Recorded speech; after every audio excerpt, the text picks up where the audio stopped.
गरीब आणि मध्यमवर्गीय लोकांचा कॅश फ्लो पॅटर्न बघा.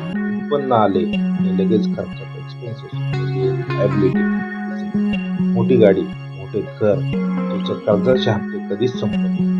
हे सर्व पैसे तुमच्या खिशातून बाहेर काढतात.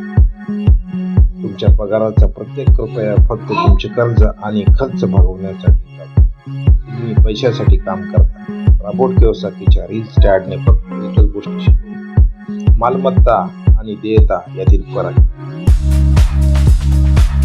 ओळखा. मालमत्ता म्हणजे जी गोष्ट तुमच्या खिशात पैसे टाकते.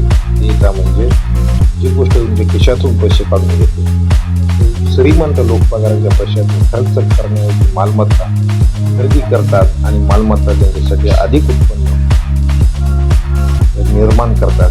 त्याचे पैसे त्याच्यासाठी काम करतात. रॅट रेस तोडण्याचा हाच एक मार्ग आहे. तुमच्या मालमत्ताचा स्तंभ इतका मोठा करा की त्यातून मिळणारे उत्पन्न तुमच्या मासिक खर्चापेक्षा अधिक असेल. आज निर्णय घ्या. तुमच्या पगारातून देयता लायबिलिटी विकत घेणे. तुमचा पहिला मालमत्ता असेट खरेदी करण्याची योजना आखा.